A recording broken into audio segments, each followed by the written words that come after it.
What's the hubbub? Netflix wins the Warner Brothers Discovery bidding war with an $82 billion offer. The streaming giant has an exclusive window to negotiate a final deal. Netflix said it expects to maintain Warner Brothers' current operations and build on its strengths, which is including theatrical releases for films. Key in on that, folks, and it means in an acquisition they aren't making sweeping changes. I believe James Gunn has been kept up to date on this and is actually relieved. Why? Because they aren't looking to tear down the walls. They are proceeding with things running as they are currently. Warner Brothers already has deals to release its films in cinemas through 2029. James Gunn stated on social media that everything will be better than all right. They won't make any drastic sweeping changes immediately. Woo, current projects and plans will continue as is, regardless of buyer, though. I do believe Man of Tomorrow has a lot riding on it for long-term DCU outlook. This was going to be the case no matter what, though, to me. It only makes sense to start looking at hitting benchmarks higher into a later installment of a full Superman saga. Pressure makes diamonds, and I think Gunn will be working towards the most effort he's ever put into a movie with this installment. There is a possibility he takes some of the criticisms of Superman to bring Man of Tomorrow towards the fan center. You can't please everyone, but he's going to do everything he can to ensure this installment is great. I was surprised. As much as Aaron Fischer hates Gunn and the DCU, he did arrive at a couple logical conclusions. I think the most plausible road that I see right now is the more the merrier. I see the DCU being continued at least through Man of Tomorrow, and then I do see the possibility of having the DCU restored to get the conclusion of Zack Snyder's Justice League 2 and 3. There's no reason why they can't do that and bring those people back to finish that story off. Netflix definitely has the money to do it. I'm not going to just bash and debunk.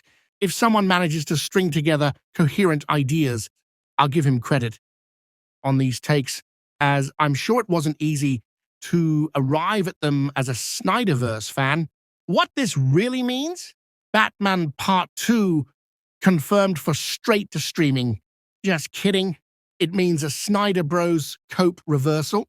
They will cope again, pivoting from Netflix hates Zack and is a bad choice to clearly the entire deal was done for the SnyderVerse. They are a bizarre bunch indeed.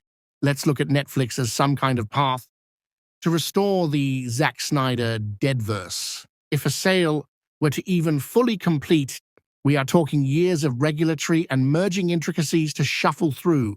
The chairman of Netflix, Lin, has already made his SnyderVerse fan thoughts clear.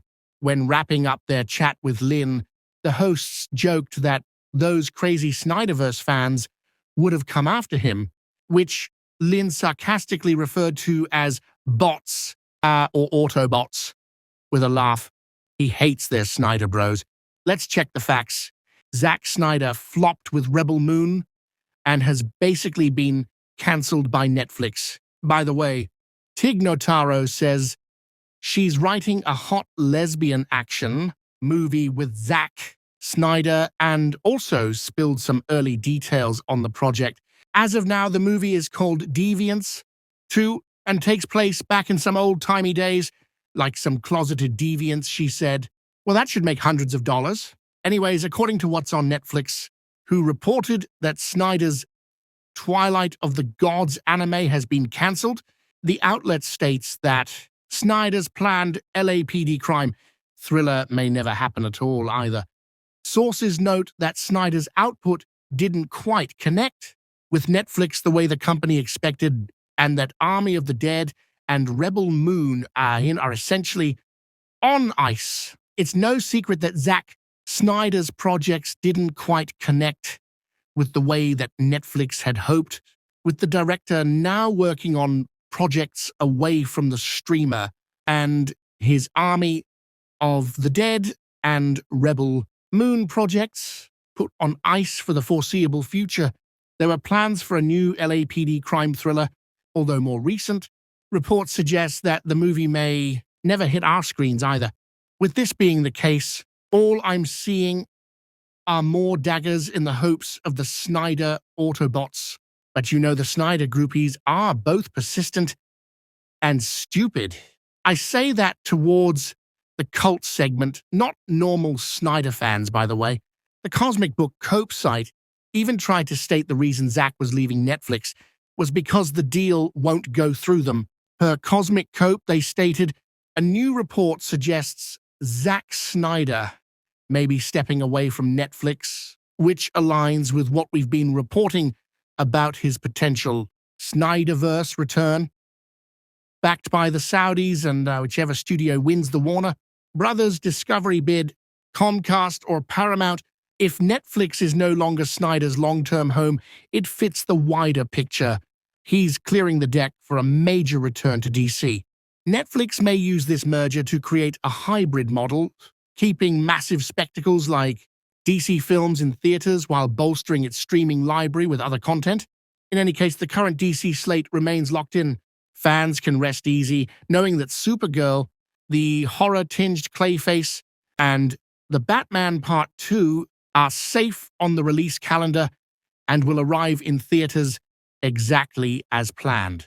Also, Man of Tomorrow is moving along well and set to shoot in just a few months. This will save jobs because the little secretary and the little low-end people at Netflix, they get to keep their jobs, and the people at Warner Brothers get to keep their jobs because, again, they're a movie studio. So that's good for the economy. But we want Peter Safran and James Gunn gone. And our wallets is still closed. Boycott, Supergirl, Clayface, Man of Tomorrow, until James Gunn is gone. We don't want him. Harsh critics is letting it sink in that Gunn's current projects are coming out. Ouch! So here we go. Wherever you Snyder bros see the sail shifting towards, you'll try to pretend it now favors you. Watch all the backtracking now. What a bunch of tossers. The DCU is still active and is what's releasing movies. The SnyderVerse is still dead. And Zack, having been cancelled by Netflix, essentially isn't in some position to take over the DC. Keep your expectations in check. Maybe Gunn, who has creative control, could consider working with him in the future as part of his DCU. Again, I say look towards an Infinite Crisis movie, but you Snyder riders seem to want all or nothing. I guess you get nothing then. No SnyderVerse, no problem. While it's open and ready for the next slate of DCU movies, on the way, look up, not back. Take care of yourselves and others. The reason why we had to take some of these scenes out originally was because, for instance, the scenes with the extra zombie scenes or the extra gore scenes, they might have been a little bit too much for the MPAA, and not that those rules are important, because they are, as you know, but in this world, the unrated world, we can do whatever we want. So, hopefully you'll enjoy that. There's also a little bit more character in the movie, a little bit. We get to explore some of the characters in the movie a little more, kind of see where they came from, and get a little bit of a sense of who they are a bit more. And so that's kind of fun too. If you were a fan of the movie in the theater, you'll get a little bit extra there. The movie's a little bit longer, so you have to prepare yourself for that. I hope you're able to enjoy it the way I do, because for me it's a little bit more personal than the movie that you saw in the theater. So, sit back, relax, and I hope you enjoy it.